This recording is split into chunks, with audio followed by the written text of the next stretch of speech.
Jace, Elise, Gragas, Zac, Xayah, Thresh, Kennen. These are all champions that we've seen a lot throughout the course of and now the Split. I feel like you hit the mid lane pool next when it comes to phase 2 potentially, because Senkux, he is a player that isn't necessarily known for dominating the laning phase, and I think that's an area where Vitality could open this draft up if they get Senkux onto something that isn't quite so solid for them. All right, let's see what happens as it plays out. The team composition you can see on your screen right now was Splyce last week. They played the Twitch Lucian. We have an insta-lock Kalista on the side of Vitality. That's caught us off guard, with champions like Lucian still up and available. And the other AD carries as well. When you look at it, Varus, Ashe still up and available as well. Of course, Steelback is a AD carry that prides himself on mechanical strength, and now you have to be careful of something like a Lulu coming through to round out phase 1. But Splyce already picking this Thresh. Kalista should be able to evade some of Thresh's abilities a little easier perhaps than other AD carries do.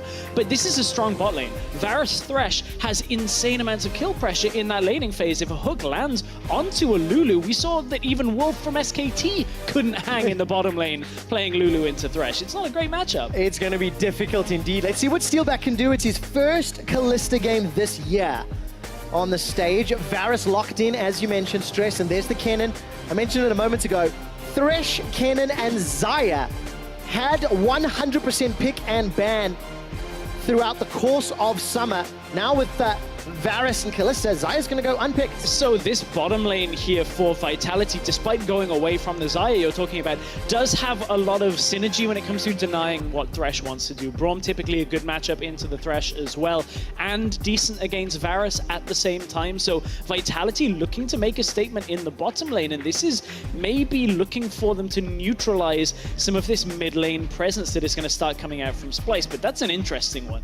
Malzahar banned out. Senkux did used to play that as a mid lane pick when it initially came back before a heavy set of nerfs to the damage. With Kassadin gone now as well, that's another synonymous Senkux champion being taken away, not the usual mid lane bans that we see. Yeah, and of course that Malzahar played by Mickey a fair few times during the spring splits as well.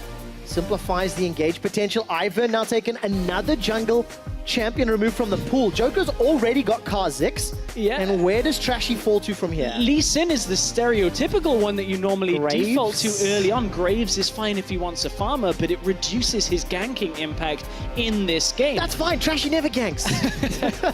Or at least being around to counter gank, I guess. You can do it on Graves. It is possible. But I kind of like what Vitality have done in this draft, but it's very unorthodox. It feels almost like an anti-Splyce draft, which is what we were anticipating coming into this. But look, you've left Orianna, Syndra, LeBlanc, all available. Talia is another pick that we know Splyce play, and there's still all of these picks available. And last week, unless I'm mistaken, Aurelion Sol was banned out towards Senkux multiple times. You've got some split pushing power in that cannon. Pick potential in Lee Sin. Senkux, what will you play? The safe pick? Secure pick? It looks like it's going to be the Syndra. We'll see what happens in a moment or two. Nukeduck will have the option to counter pick. And I absolutely love the word usage from Shox on the analyst desk. Strong words. Feels like a lot of these matchups are kind of the battle of mediocrity to see who is in the upper 60% and who is in the lower 40%, right? Yeah. If they're coming into this even at 50-50. And you look at last split, that's where Vitality unfortunately sat, was in that 40% where they couldn't break through to the next echelon of play. Now though, we'll see what they can do against Splyce, because this draft has been heavily constructed against what Splyce are doing. You've got Senkux in a bad matchup. You've got Trashy on a champion he's not known for. And Wonder on a pick that has typically on competitive play not had the impact from the top lane that all the teams have seen in scrims. So this is an interesting draft setup by Yamato Cannon and the rest of Vitality. And against his former team. Yeah. If anybody's going to know the inner workings of the Splyce boys, 2 full splits with him, a tour at the World Championships last year as well. A bad movie, you know, a bunch of albums, and one of them leaves. Oh, wait. That's something slightly different. Exactly, one of them did leave. It was Yamato. Now we find out who the true scary Splyce is. Is it the former member or not? Now, okay, 2 things. This pick and ban, great in theory. Nukeduck used to be a great assassin player. Notice the key word there, used to be. Now we need to see him reprise his role as Jeeves and Yamato Cannon shake hands leaving stage. Trashy on Lee Sin. Played it twice in the spring split. Both times were interesting. They were both losses as well. Yeah, and as we said, it's not the type of champion that he typically is the most successful on. One thing you have to look at though for Splyce is they do have strong setups when ahead in the mid, in the top lane. Syndra and Kennen can become uncontrollable to deal with, and they have good push presence in the mid lane with the likes of a Varus later on into the game. So this could be a very interesting game with two different team compositions coming through. It could, and we'll find out soon enough. It's Splyce taking on Vitality here in week 2 of the summer split. It is, of course, patch 7.11, which I forgot to mention in picks and bans. Let's see what these guys decide to build, where they decide to go. And let's see what impact Trashy can have in the early game. It's a guy that really kind of built up his brand this year with being a successful mid to late game player. Initiation tool, team fights, definitely scaling into his rank. And now he's on a champion that, while it is useful in the mid to late game, definitely much stronger in the early. Yeah, absolutely. Absolutely stronger early. So as we head onto the Rift for this game, I feel like Vitality's composition maybe isn't necessarily the best composed unity of a comp. You, of course, have decent team fighting when it comes to the Kalista ultimate, the Rumble ultimate, these types of things. But you don't look at it and you say, okay, this is exactly what it does. They can control side lanes quite well with this Fizz, with this Rumble, but against Kennen, that doesn't really hold up for too long in the game. Yeah, and that's something that Splyce will be looking to take advantage of if they can play long enough to get there. I'm looking down the Summoner spells, double TPs on the side of Vitality. It's going to help shore up some of those weaknesses. Exhausts for both of our supports. Obviously, Fizz, Kha'Zix jumping in makes a whole lot of sense. And same on the other end, Lee Sin, Kennen. No shenanigans in the early game here, Stress. So, standard laning phase as we play out. Yeah, Joko's going to get a little bit of assistance on the Raptors to start things off. And we'll see where Joko ends up going. We've had a couple of cheese plays out by junglers trying to get into lanes super early. You can do it on picks like Lee Sin. Haven't seen it so much out of Kha'Zix. A lot of junglers have sat back and just farmed their way up past 6 and tried to play a lot more passive style, which would favor Trashy's play style if that's the way they do, in fact, go on this game. You can see Joko will take red and then continue his jungle path. Yeah, we'll keep an eye on Trashy and Joko's impact later on. Cobby, Mickey going up against Steelback and Vanda. The race for level 2 here. But as you mentioned in picks and bans, Braum pretty good into Thresh. Has some tools to deal with him, and as it stands, Steelback pretty hard pushing that lane. Yeah, Steelback is going to be able to help them get level 2 just a fraction of a second earlier, but you can see that Varus Thresh is very good at evening it up themselves. Was watching Joko on the map to see whether he was going to go into the Splyce jungle, but hitting level 3 off that wrist scuttle means Senkux has to be careful. He's fell to a gank like this last week on Lucian. He's going to do it again. Joko was involved in every first blood last week. Not going to pick it up yet. The Raptors are coming to help. First blood, Nuke Duck. Now Trashy's running away with his life. 200 hit points going low. Joko finds first blood in nearly every single game he plays. And this is almost the same that happened last week for Vitality and for Splyce. Joko just going very aggressive early game, however, hook onto Vanda. Vanda gets caught by the Flay, taking a lot of damage. Pierce from Steelback doesn't find his target, and the lane continues to reset. So Senkux last week pushed up in game 2 on Lucian, a little bit later on into the game, but easily got ganked and was taken down by Jankos. This time around, it's Joko comes in from the backside of the lane, is able to take him down for this first blood. And you can see Senkux trying to play the bully phase of this lane. Before level 4, generally you can push a Fizz quite heavily in, but look, Senkux wasn't respecting the damage that's going to come from Kha'Zix, from Fizz, and in goes the first blood onto Nuke Duck's Fizz. This is a great start. It is a phenomenal start, and not the first time for Joko. He gets himself yet another first blood, contrasting that to Trashy. 20 first bloods for Joko out of his team's 21 this year, and they've played 32 games. That's 60%. 60% of his games he picks up first blood, and for a guy who really sort of struggles elsewhere in the game, it is up to Vitality to use these advantages a lot more clearly, because the Crown, First Blood King, It hasn't been Yankos for a long time. Yeah, it feels like that title may very well get passed over in the H2K Vitality series that we will inevitably end up seeing a couple of times this split. And, you know, that's a testament to Joko's growth as a player, because he came in, first of all, as a sub on the Unicorns, then the first few weeks of Vitality last split, playing Rengar, steps on a Caitlyn trap, dies under tower, and you're like, what is this guy doing? What is going on? Unfortunately for him, it wasn't the best start, but he has improved leaps and bounds when it looks at these early game phases for Vitality. The problem is they just need to kind of have that success later past the 15-minute mark, and that's the growth that I'm expecting a guy like Yamato Cannon to be able to bring to a team, because he did it with Splyce. Well, it's an interesting question, right? Because with Splyce, you had these unmolded, untested, youthful players that learned and could grow under Yamato, who had a significant amount more stage experience than the Splyce boys when they joined.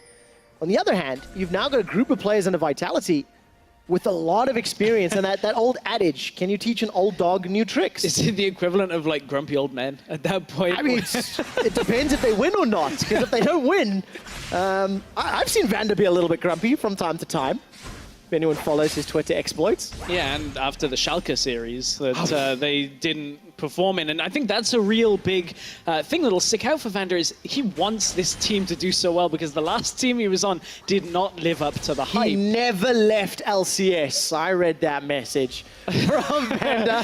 Yeah, I don't know how much you can claim that one for. Well, listen, what is a good sign for Vitality? Last week, even though they lost 2-0, hold that thought as Cobby's stepping a little far forward. Mickey's got the lantern at the ready, though. He's going to pull Cobby out. Those Vitality early game objectives. 2 out of 2 first bloods. They got first dragon, a bunch. First tower as well. They picked up the Rift Heralds. They didn't use them particularly well, but that can come with practice. I'm expecting that to develop. So Vitality early game, theoretically should be stronger than Splyce. Yeah, and you look at how they were playing last week. Vitality looked very, very strong. As you said, got all of these objectives early and then kind of faltered when it came to that Rift Herald play. The analyst desk talked about it to begin the day. Vander getting caught out made it very difficult for them to make a play. And you can see once again Vitality wanting to make plays, but things holding them back, like a ward in the bush, means that Splyce have the easy read on this. Playing up against Kalista Braum at a level 5, there's no threat here. That's not really going to go in the favor of Vitality, so Splyce can play it out very carefully. Trashy comes down to the bottom lane. He's farmed till 6. Yeah, he's there. Level 6 is here. Trashy has been given the easy early game on Lee Sin, or he didn't have to do anything. Yeah, luckily in that case, Joko's early game still had the impact. He got that first blood. CS numbers are pretty even across the board, so nothing too exciting to speak of. Both door and shield lanes for AD carries here, so a lot of sustain and playing it safe. So it's really going to be up to earning those plays and unforced errors if Thresh hook goes wide, if Braum can find the right engage. But that's where you then look at it with a pick like Lee Sin. If you have done nothing by the time you hit level 6, is that good enough? Is that enough out of a player that the enemy jungle gets involvement in First Blood and on Lee Sin, a pick that typically gets into lanes very effectively early on and can create kill pressure with something like a Syndra or a Kennen, depending on the matchup? You 0-0-0. Maybe it's a bit damning to go that far, but... I agree. I think it's one of those things where it's like, hey, it's kind of a harsh question, but when a champion like Graves was available and open, and if you were going to go for a farming style, I think it's a fair question, right? Yeah. But now if Trashy pulls off the Godfist Lee Sin play, finds a kick onto Steelback or Cabo, then obviously, you know, we're silenced where we stand. So we just have to judge the play. Trashy has the potential to dive this Rumble. A lot of CC from Kennen, but he's not going for it yet. Yeah, it just reveals himself on the ward there as well by killing it. So Cabochard knows that Trashy was around, but exiting. You can see there's a little bit of a trade between Trashy and Joko. Yeah, of course, on the picture-in-picture, you can actually see Wonder's family. Have a shout-out to, hello, come to the studio, thank you so much. I actually have Wonder on my fantasy team. He said, thank you for believing me. I do believe in you. Get me those fantasy points. Totally unbiased caster.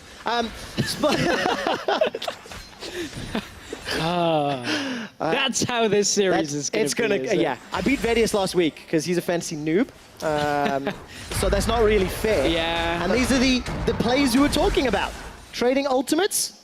Yep, good block from Cobby. Just is able to very easily catch Steelback. Nobody burns a flash, nobody burns anything on that exchange. So it's one ult for one ult. And I want to maybe talk a little bit about the reason that Trashy might pick that Lee Sin. Graves offers almost no crowd control. And you look at this lineup, you've got Kennen, who's great once a fight has started, a little bit of pick from Syndra, a little bit from Thresh, some from Varus, but without somebody that can put themselves right out there in front of the team and actually get a fight started, they may have run into issues trying to catch a Kalista or a Fizz or these big damage picks that can actually punish you very heavily. Yeah, and then we see Vander get caught by the Sonic Wave, but Trashy does not follow the Lee syndrome.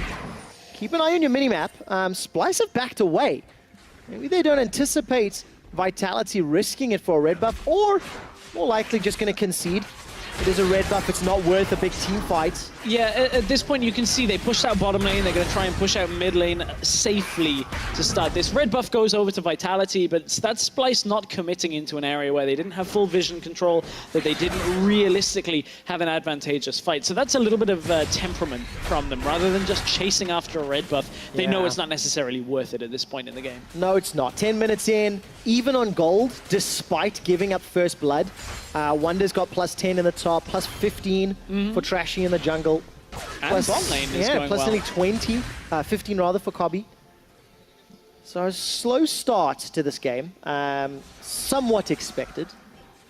And now we're going to move into this mid game where Joko and Trashy could have some more options. Watch for a TP bot lane. Hang on, look at where that ward is placed. Even though they know Joko's here, they can't react quite in time. Glacial Fissure comes down, Lantern to safety, Kobby and Mickey make it out, and they get the TP. Clean. Looked like they weren't going to be able to react in time, but as soon as that Lantern comes through, Cabo actually stops his teleport from completing, and it means that Cabochard's now stuck under tower in the top lane with a cannon pushing right the way up against the tower. Now Trashy takes Rift Herald as well. This is a pretty early Rift Herald, but we've seen them around this time, 11 to 12 minutes, and generally they don't have the highest utilization, but Kobby manages to get out of bottom lane. Death Sentence comes down, Fate's Call is blocked, Kobby's flash was needed.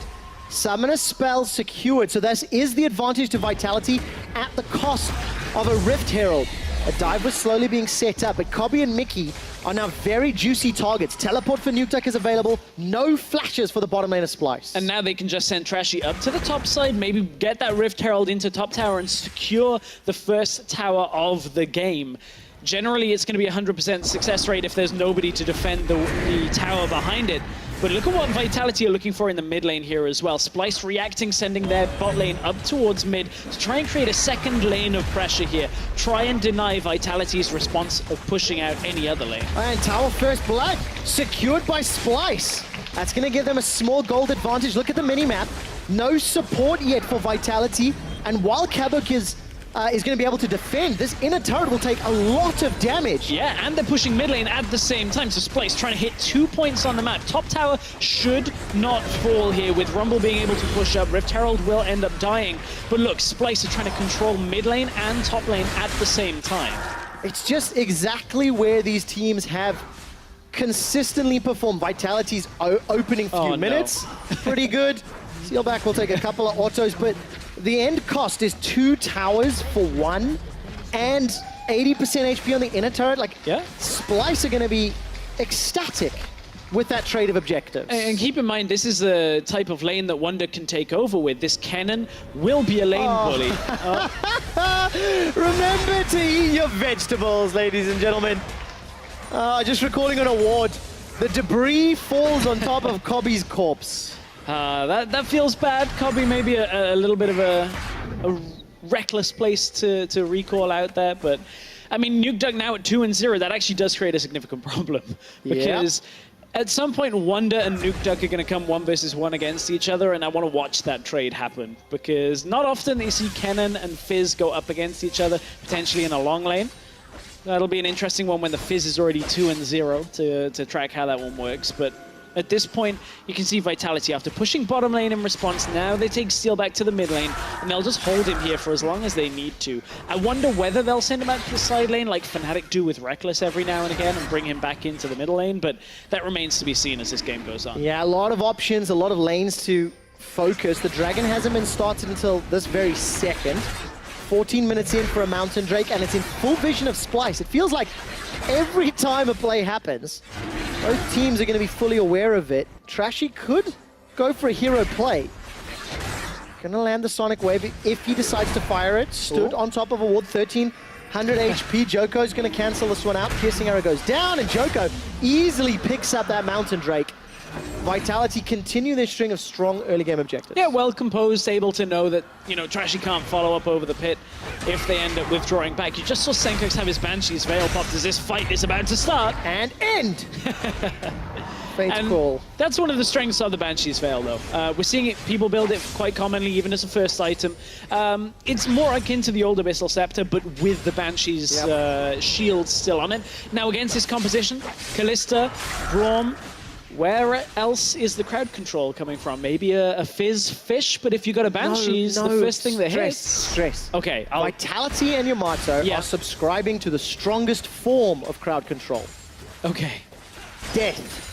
They have a Rumble, a Kha'Zix, and a Fizz. Yeah, well, that's true. That's true, but I don't think Splyce is just going to stand and wait for the train, or I guess the fish at this point, to come towards him. So Banshees does give him a little bit of an advantage when it comes to the actual catching of fights.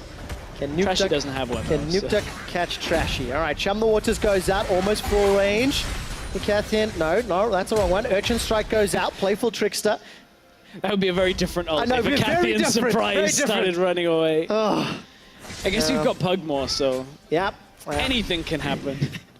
Well, Nukeduck not fared enough yet to 100-0 Trashy, but at least got his flash once again. And it's just a slower paced game. I mean, Vitality, despite being down a tower, they're even on gold. You can see the differences. Only really in the top lane were significant differences. 400 gold bonus here for Steelback versus 1,000 gold up top in favor of Wonder. Yeah, of course, that tower going down in the top side as well gives Splyce a little bit of that extra gold coming through. So for Splyce, this is a good situation for them to be in, but it's very reminiscent of the situation they were in against H2K, where you have a slight lead, but you don't necessarily have advantages on the map. And as we head towards the bottom lane, they've hooked in Joko. They have indeed. His leap got interrupted as well. Joko kicked away, and Trashy gets the kill.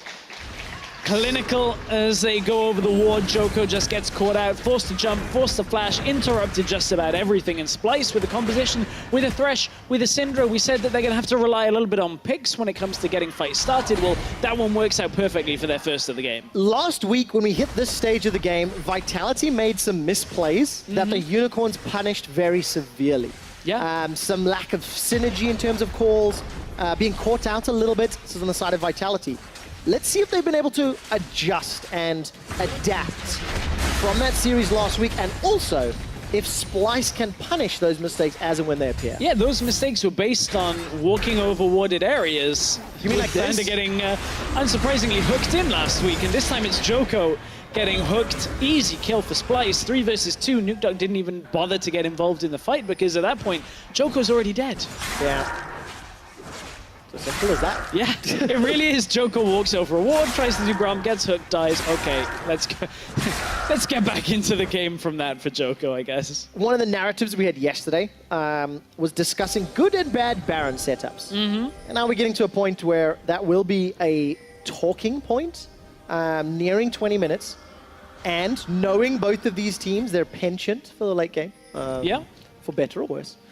But no traditional tank, really, on either side. So significantly more risky. And I want to see how they set it up. That's what we're looking for when we get to that point. So this isn't necessarily a Baron setup point, but if you look at the vision that Vitality have specifically, while Joko died, they actually achieved a row of pink wards and a row of trinket wards to set out throughout the Splyce jungle. So they will see the next set of players coming as Splyce sweep out the vision on the river. But, you know, it was a good setup to deny Splyce any further aggression from that. So I like that Vitality is still maintaining some sense of vision control despite the pick. Yeah, and of course, talking about that vision, observers highlighted just how many wards Splyce have had down all game long, it feels like. Really, really impressive. We'll keep our eyes on those control wards as there's not a lot in the inventory with Dragon coming up in a minute and a half. 2 items completed for Wonder. Wits End, Blood of the Rune King. Zeal item being worked towards for Cobby. On the other side, same is true for Steelback. And both teams making it clear they're interested in this Dragon. Now, the funny thing here is I think Splyce can actually take some liberties around not necessarily starting this dragon themselves, because you're also looking to try and get the teleport from Cabochard at the same time, because Wonder can push that tower very quickly, and as long as the fight isn't already in process, then join the fight after pushing up. And from that point, Splyce may be able to get 2 sets of objectives if they play it carefully. Yeah, they pushed out the bottom lane, pushed out the middle lane. Remember all the damage Rift Herald did to that inner turret top. Yeah. At me, he's Wonder. They don't even need to force the teleports. Very reminiscent of just good mid-game macro play here for Splyce. And now they'll do the opposite on the bottom side. Hook lands onto a minion, so it's not actually going to do anything much here with a Thresh and a Fizz. I don't necessarily think a pick would happen in mid lane. But Wonder's next objective is move down to the bottom side, maybe do the same there, try and draw Cabochard into one of these towers bot lane, and push it back, try and get another objective after this dragon has gone, because then you're making presence around that Baron, and you were talking about dragon setups being so very important. And really difficult. That pink ward just to the right of your screen does not actually spot the Splyce invisible ward. So Splyce with a little bit of information as their ward is hidden around a corner. Good Lantern comes up from Mickey, but he's caught by Chumba Waters, puts down the box, flashes defensively. Joko gets the power unleashed. Here comes Trashy. He's taking him down. Here's Wonder. Second of the kill. Wonder's running for his life. That teleport's definitely a zoning one. Chain of corruption starting to spread as Cabo gets taken down. Mickey finally falls prey. And Wonder just takes Vitality on a ring around the rosy. Yeah, Wonder drew 3 members of Vitality back away from the fight as Cabochard actually TP'd in. So at first he looked to go aggressive, maybe looking to flash in with the ultimate, but recognized he would be on his own. The rest of Splyce weren't quite ready to fight themselves, but at the same time, that's 2 kills, plus the Infernal Drake going down in exchange for Mickey's life. Yeah, and a lot of damage being put onto Steelback from a combo from Senkux. He's starting to scale up, but crucially, Splyce get the dragon. Here's a replay. Yeah, so Splyce are able to save Senkux utilizing the Thresh Lantern there, and you can see Mickey trying to create this pick. Actually eats the Fizz ult when he didn't necessarily have to, but from here, TP is so far back in the lane that Splyce is still just about under their tower when it completes. Wonder could cut down, but he would risk getting hit by the Kalista ultimate. Then Cabochard's in the fight as well, trying to kill the rest of Splyce, but Wonder's done enough holding Vitality back. The Cabo can't do anything 1 versus 3, and everything ends up in Splyce's favor. It does, but not the fantasy points. Is that all you care about in this game? Not all, okay, but I'm heavily interested in it. It's definitely something that I will be annoying you with throughout the course of the series, Stress. So people don't know how much you talk about this during the week either. So when we get to this point, people go like, stop acting annoyed. Stop acting like he only talks about it. No, it's a lot. Yeah. It's a lot, especially when you win. You get to gloat for 7 full days. It's fantastic. Well, take a look at the items again as Splyce extend their gold lead to a very sneaky 4,000. Speaking of sneaky. Sneaky. Nuke Duck. This is the 1v1 we were talking about. Thing is, 2,100 hit points, no flash. It is Hourglass Protobelt. I don't know if Nuke Duck got the damage. I don't know, especially because in a sustained fight, Wonder, he's got the Wit's End, got that magic resistance, he's got the Blade of the Ruined King as well. Like, no, Nuke Duck didn't want the fight. We're never going to see it. Well, that's not fair. We might see it. We're just not seeing it now. Let's see what Nuke Duck can do. He's still got the teleport available. Wonder does not. And notice how all of a sudden the Splyce group is a little more defensive. Wonder can't be pushing as heavily, and he's making his way to the rest of the core team. Nuke Duck was rumbled, was able to spot him out there on that Scryer's Bloom. So with Wonder basically controlling the side lane, it is kind of difficult for Vitality to do too much more. But if they can bring Joko here, flash into the Fish. Fish connects, Chumba Waters is going to put a lot of damage in a 2v1. Wonder's in trouble, running for his life. Kill secured, Nuke Duck. And now you look at the map and you say, okay, what was Splyce doing at this time? Now they head towards Baron, but Wonder's already dead. They've lost control of that side lane. Now Nuke Duck with TP takes control of bottom lane, pushes it out up towards the tower, and can cut in behind Splyce if he chooses to. And so crucial. That was the flash that Wonder used to win the previous team fight. The window of opportunity still in favor of Vitality. Good kick flash from Trashy. Death Sentence finds Cabo. and Kobe is on the board with another. Okay, there's the reaction from Splyce. They've got full vision control on the top side of the map now. Cabo is on the respawn for 35 seconds now, and at this point, Splyce can look to double down on that vision control, push out the top lane, recall back and get there, but look, Nukeduck takes an uncontested tower in the bottom lane because nobody could react in time. It's individual plays that almost have no connection between each other and very little consequence in favor of Splyce now because Vitality just somewhat closed some of the gap here. This is nice out of Trashy being able to go aggressive. You see the mechanics come through, all those Lee Sin games that we've been boasting about Trashy playing. Boasting's a word. I don't think it's the one we used though. But yeah, good mid-game play here from Trashy. 2-0-2. Those were the plays that we needed to see because you couldn't have done that on a Graves. Yeah. Well done. There's a play-by-play line if ever I've heard one. But important to see them happen because it is a little bit of a meme, Trashy and Lee Sin. Mickey's going to be the target of Fate's call. Senkax continues to play on the flank. Gigantic bunny rabbit. Not going to find anyone to eat just yet. Defensive flash from Vander. Wonder connects as well. That's a great equalizer from Cabo shot. Vitality's re-engage is starting to sting. A kill onto Wonder. Steelback loses his life in trade though. Senkax going low. The Lantern pulls him to safety, but Nukeduck gets the shutdown. Joko's looking for another. And Yamato is celebrating. Fight victorious for Vitality. Yeah, Vitality with a good counter engage because Splyce were trying to come into that fight from one side. Wonder had to flash forward to try and even just get one stun in that fight. And from there, Splyce continued to try and chase. Mickey was a lot more concerned with Trashy and Senkuk's safety than Kobe's because Kobe was desperately trying to chase down Steelback for the duration of the second half of the fight. And for now, Splyce recognized that Vitality haven't started the Baron yet, and they don't rush towards what was inevitably a trap. Yeah, look at the ring of vision around the Baron pit. Splyce haven't stepped too far forward yet. Banshee's Veil gets popped. Nukeduck finds Chum the Waters. Scatter the weak buys a few seconds of time. Senkax goes down. Joko on the board. They'd bought enough time that Splyce thought, okay, maybe now they are doing Baron. Maybe they were waiting and started because there was no vision on the Baron pit. Splyce getting a little bit antsy and Senkux drifts way too close to the pit, gets taken down. It's got a bit messy over the last couple of minutes. These open fights on the map where nobody really has the full advantage. Joko, avoids Trashy. Yeah, Trashy didn't find the kick or the angle. Wonder's running for his life. Equalizer's already been used and Nukeduck completes a teleport. Wonder's locked down in the river. Nukeduck gets caught by the chain of corruption, goes golden. The bunny ears looking for more. And Nukeduck is able to dissuade Splyce's re-engage.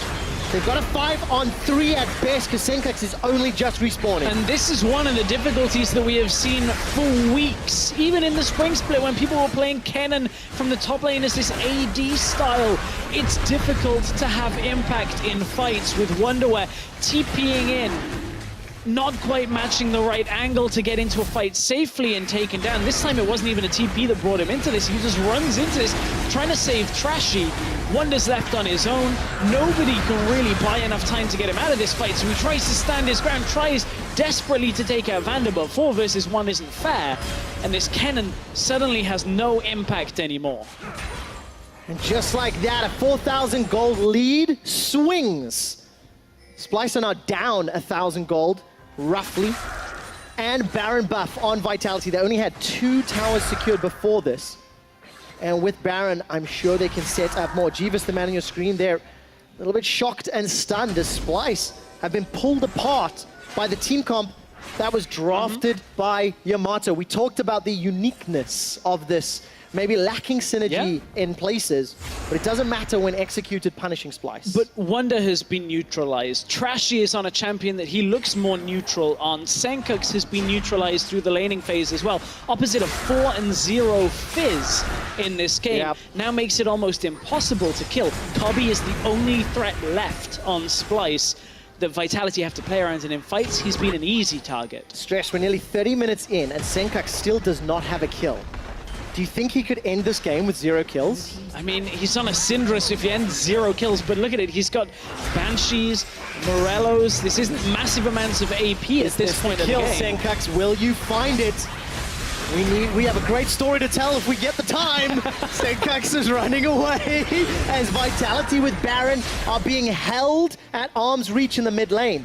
They've got a Baron-empowered minion, but Kobby's going to try to clear it out, and we'll try to get back to the stat story later. Keep looking for Senkax. Will he kill anybody? Don't know yet.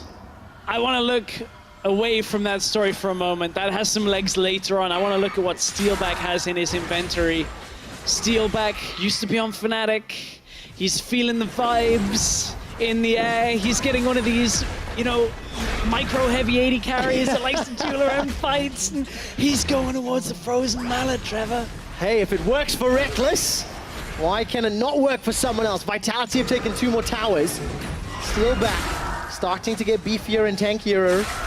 Gonna work in his favor, and they're not done yet. A minute left on Baron, Stress, and they're running Splyce in circles. Yeah, look at it. I mean, nobody can duel Nuke Duck on his own. Now that you put Cabo Shot alongside him, that pushing power just it's escalated. With no teleport on Nuke Duck, though, they do have to be careful that Splyce don't start a fight when only Cabo Shot can join. But looking at the disparity that they're in, that's actually a tricky thing for Splyce to implement. That would require that flank from Wonder that we've been talking about is so difficult to actually implement on this style of champion. All right, story time. Okay. There are 50 starters in the EU LCS, 10 teams, 5 main players per team, right? If you look at all the starters who played 10 or more games this year in the 2017 season, there are only 3 players that have secured a kill in every single game they've played. One of them is Vizicachi. Okay. One of them's Febivin. One of them's Senkax. Wait, what? Where's, like, Perks? And Yep, he's had a game with no kills. Sven? Game with no kills. Reckless? Game with no kills. Oh. Remember, Reckless plays side lanes with some help at times. He doesn't need to get kills. So if Senkax does not get a kill this game, he's scratched from that list, and then there will be only 2. And then we'll set ourselves up for a Highlander matchup when UOL play HDK. On Sunday. Oh, Sunday. Look at this. See, I told you our story was going to be good. The audience is a little confused and lost. I'll write it down. You guys can keep up a little later. Death Sentence connects onto Choco, but nobody gets killed yet. And Vitality, lacking some vision. I'd like to see some more wards. There's the Dragon coming up in a few minutes. And then when they have those wards, Stress, they can look to kill Splyce. Yeah, they can look to deny Senkax any kills. You know, 2 hours ago, Trevor was given that stat by our stats team, and his first thoughts were, that is a rubbish stat. I'm never using that. You're a liar. I loved every second of it. Well, I know what I heard from that. Trevor was like, it's rubbish, never doing it. 2 minutes later, you're like, give it to me. I want a graphic, I want to tell the story. There is a part of the job that entails acting, and I did not need to act for that stat. Nuke Duck forgot what a Banshee's Veil does, and his Chum the Waters finds nobody. Chain of Corruption is starting to spread, and no one's killed yet. Senkax scatters the weak, and Vander and Steelback knocked back for a moment or 2. Exhaust goes down into Steelback, and the Glacial Fissure sentences Mickey to death. Senkax goes down, that's a double kill for Steelback. It's a turnaround though. Splyce have got more. They've got another onto Cabo Shot. Choco, run for your life. Wonder stuns him up with the electricity. Trashy ward hops forward. Nuke Duck needs to Urchin strike through a minion. Playful Trickster will be available very, very soon, but he can't stand toe-to-toe with 2 members of Splyce. How did Splyce win that fight? Well, Splyce had a good counter engage. The fish is already back up. Remember, that started this fight out, and Vitality managed to get away with only Nuke Duck remaining in that fight. So Nuke Duck opens up with the fish, as he said, onto Banshee's Veil. Senkax doesn't really get too much from this, and watch where Wonder comes from. That's what I want to look for. It's what we've been tracking this entire game. So Senkax split up from the fight. Wonder over on the side is able to force the Zhonya's from Nuke Duck, and now Steelback, exhausted on the left side of your screen, gets taken out, and he's one of the big team fighting proponents. Trashy was able to get a kickoff that delayed the save on Steelback, and it was enough to end the fight in favor of Splyce. And at the end of it all, Nuke Duck's score reads 4-0-4. Senkax kills not found. Only 3. Only 3 players have got a kill in every single game. Senkax may be on the verge of being removed from that list. Vitality still maintain the gold lead, but as it appears, these team fights doesn't really matter Splyce have had their first big victory in a little while, and stress Baron's up in 20 seconds. Mountain Dragon is alive. That's what both of these teams are sort of posturing around. But there's not enough vision, not enough wards. Trashy tries to ward Hup out. Scatter the Weak locks down Vander for a few seconds. Fate's Call can be used if needed, but Steelback holds onto the cooldown. And you look at the number of threats that Vitality have in comparison to Splyce, you see that Steelback is heavily up, 2,000 gold up against Cobby. He's just so strong in these fights that if he stays alive, Steelback should be able to carry this game through. The same can be said for Nukeduck, but Steelback died, Nukeduck ended up 2 versus 1, and again, Splyce are trying to fight. Steelback is under a lot of threat. He's stunned, he's locked down. The Frozen Mallet's keeping him up. Lifesteal for a few more seconds. Steelback finally goes down. Senkux gets his kill. Now Splyce looks to take down the rest of Vitality. Cobby gets onto Joko, finds a double onto Nukeduck, finds a triple onto Vander. That fight couldn't have gone much better for Splyce, and from being behind, they find the target on Steelback's back, and they're able to take him down quickly as the first kill of the fight, and then they just continue to move through the rest of it, and for some reason, Vitality just weren't defending their AD carry. And so, crucially, it was Senkux that got the kill. It makes our story so worthwhile. Gonna take down Cabo Shot, that's the ace. And that's the end of the game. There's no one to defend. Vitality put up a fight, but Splyce knocked them out. Execution on the team fight from ahead was what cost Vitality. Steelback got caught out. This was a composition that should have done quite well against the pick style that Splyce were trying to run, but one fight, Steelback dies, no flash was available, and suddenly the game ends in favor of Splyce. Suddenly, the game just ended. I said that Steelback died quickly. It did take a while, but... It took a while, but then when he died, it was a quick day. Yeah. You know, I mean, just got, bopped on the head by that sphere. Trashy, 3-0-10 on Lee Sin. Yeah. Mid to late game had the impact, no doubt. But the early game, it's one of those interesting ones where if you really want to be nitpicky, you can. Yeah. But crucially, had the mechanical plays, found the targets, and was one of the players for Splyce involved in catching Steelback at the end. It was decent enough with the mid game when you look at it to say, okay, maybe we don't all in so much on Trashy because it isn't necessarily a weak pick for him. Not the best Lee Sin performance we've ever seen, but at the same time, still for Trashy, a solid it just enough might be. pick. For Trashy, Wow. it just might be. But Yamato and Vitality, by the way, pretty strong faces. They had control of that game. And then you look down at the scoreboard, and Cobby, through the last 2 fights, gets to 8 kills. We talked about how he was the last remaining threat.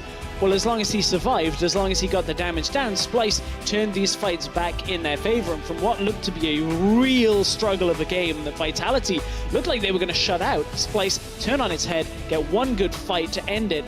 And Vitality, from a comp they drafted against Splyce to trying to play around how Splyce's weaknesses perform, they couldn't close the game. Both of these teams had very minimal changes coming into the summer split. New coach for Splyce, new support for Vitality, but the game played out exactly as expected. Vitality early game, Splyce mid to late game. They're off to a good start in this series. Tell us what you think about it with the guys, Shocks. Thank you very much. If anything, the end of that game was very, very scrappy. We're going to start by taking a look at picks and bans because we spoke a lot about Yamato having an advantage in the draft phase versus Splyce because he knows the team so well. So do you feel that this draft showed that he was looking for answers and found some answers versus the Splyce draft? I think the draft was fairly even. I don't think Yamato Cannon got a big advantage by any means in this draft, but I don't think he lost it either, if that makes sense. Like, they gave something away, like they gave the Cannon, picked the Rumble, okay, that's a losing matchup then, at least later on in the game, but then also in the mid lane, they got the counter pick for Fizz. So they were kind of trading solo lane picks against each other, which obviously ended up kind of impacting the game a lot. Yeah, I do have a bit of a question for you guys. The Cannon is something that we saw banned out so much for a long time. We saw it obviously yesterday coming out versus, or Fnatic got their hands on it a lot of times, but in the top lane also, why do you think it is that all of a sudden we're seeing it more? Has the priority just shifted? It's just putting on so much pressure in towards the laning phase. It's so hard for a melee champion to do anything in the lane versus Cannon. And then he also transitions well into being a split pusher in the late game. Some people have called him a ranged Tryndamere. I kind of agree. Oh, okay. Well, we definitely saw that. We heard Trevor there saying the early game for Vitality. However, it seemed that even though Vitality got some kills and some advantages, Splyce still kept like their hands on the reins when it came to the early game macro. Yeah, for sure. I mean, Vitality came in with a plan. They wanted to get the fist snowballing, and they were able to do so early. Later on, those Splyce take over with a macro game. Yeah, that was kind of thing, like, early game, very early on, I agree that Nukeduck got a few kills and that put Vitality ahead, but I think very quickly after that, Splyce actually had really good plays, you know, swapping to top lane, so not swapping to top lane, but moving Trashy to top lane, take Rift Herald, get top lane towers into mid tower. Like, Splyce had much better early macro than we actually saw from Vitality, and we were kind of sitting and being like, Vitality, you need to start forcing a fight Be now. proactive. Yeah, because the Kennen is going to win the game in the side, and if you do nothing, you have Fizz ulti, you have, of course, Kalista Braum to, like, start a fight, and nothing really happened until, like, 20 minutes. Yeah, I think the tower point comes down a lot to Vitality's draft because they have very little wave clear, they have very little siege potential, so it's really hard for them to do anything but force the team fights, and they didn't do so in the early mid game. No, and as you said, at a certain point, the game was pretty slow, and then it accelerated. Vitality probably felt the pressure, or Splyce felt the pressure, and we saw a lot of fights bursting out. We want to take a look at one where Vitality gets the upper hand and are able to get a huge advantage. Yeah, this is what we wanted to see from them, because again, when you use Fizz, like, his ulti is so long range, it's very easy to actually try and hit just one target and use that to then engage with your entire team. And Nukeduck played a really nice game where he created a lot of picks on Fizz specifically, so it's a kill early. Splyce then tries to contest around the Baron as 4 members, which is a very questionable decision, and obviously get punished for it instantly, and this actually gives Baron over to Vitality, and they earn like, what, 7,000 gold? 6k gold swing after that. 6k gold by getting off, of course, this Baron here, and it was kind of interesting because it was Vitality not really realizing, okay, how do we start a fight? They then learned how to take the fight, and then Splyce were kind of running right into it and actually handing a lot of things over to Vitality. Yeah, I think that was an instance where Vitality was kind of handed the fight to them. They also were able to set up some good vision control around the Baron, so forcing Splyce to face check, as you said, with 4 people, and with a Fist when it's getting so far ahead, it's really dangerous. They have to be so careful around the Baron area, so that was a good turn of events for Vitality for sure. Definitely was a big gold swing. They know what to do. They push a lot of towers with that Baron. They are in a good position, and you'd like to think that then they would also have the upper hand in starting the fights, and they definitely felt more confident, I feel like. Sure. In those fights, but somehow Splyce managed to turn them around. So what in the fights that we're going to see turns it around, or what is played incorrectly for Splyce to kind of get the advantage in the end? I think this is an interesting fight for Vitality because they are able to almost pick up Mickey, but this is a weird position to fight, and the equalizer goes wide from Cabochard, and as we can see on the zoomed out picture here, Steelback and Vander dives in while Cabo and Nukeduck and Joko are in a completely different position. Still looks so here good though. They are too split up though. They aren't able to burst down Kabi as well. He has so much life steal. He went for the Maw in his build this game, so he's able to put down a lot of damage before he dies, and in the end, not enough for Vitality. But like, when it comes down to this, it seems like it could have gone the other way. Yeah, of course, and that's where you look at the small individual mistakes, like again, that equalizer from Cabochard going completely wide, not really hitting anyone. Like, imagine if that was going down on the 3 guys that they were actually fighting against, while Steelback was busy on the other side. That would have been fantastic for Vitality. And look at that swing. It's a massive swing, but then at the very end, Splyce are like, nah, we're gonna get that goal lead back and actually win the game, because obviously they win the following fight and use that. But whenever games are that close, it's always like just key individual things you can look at, being like, ooh, equalizer was wrong, ooh, Steelback maybe jumped a little bit too far and he got into tower as well, and then he split up, as you highlighted, Henning, and tiny things can just lose you the fight late game. Yeah, for sure. And looking at this post-game graph, we also have to mention the Dragons, which were definitely in Splyce's favor. 2 Infernals with 3.5 Infernal users on the team really is what can swing those kind of close team fights when the goal is really even. So Splyce, they got the job done in the end, but do you walk away with a kind of more positive feeling about Vitality overall compared to what you saw last week after this game 1? More positive feeling about Nukeduck and his Fizz performance, but actually him and Joko together were really good at setting it up. But I have more positive for Splyce, because even with them losing so many kills in the mid lane, they actually still managed to play pretty well in the mid game around the turrets. And then, yes, okay, there were some late game fights where they struggled against the Fed Fizz, but that was because your mid laner fell that far behind. So I don't want to pinpoint one individual performance on the entire team.